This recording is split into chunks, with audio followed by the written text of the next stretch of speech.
So the Maverick has come up with a solution for the pending standoff between the JFF and the World Cup players.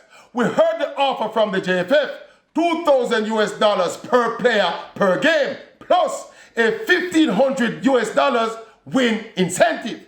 Now, what I am suggesting that they keep the $2,000 per player per game, but double the $1,500 win incentive to $3,000.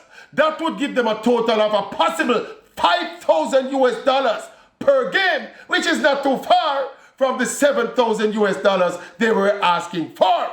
Now, this would also incentivize the players to play harder, to try and get more wins, which will give us a better chance of qualifying for the World Cup. And if they have any sense of reasonableness about them, they would understand and accept that they're not going to get rich off of the JFF, and that qualifying for the World Cup would benefit them personally and professionally. Yes.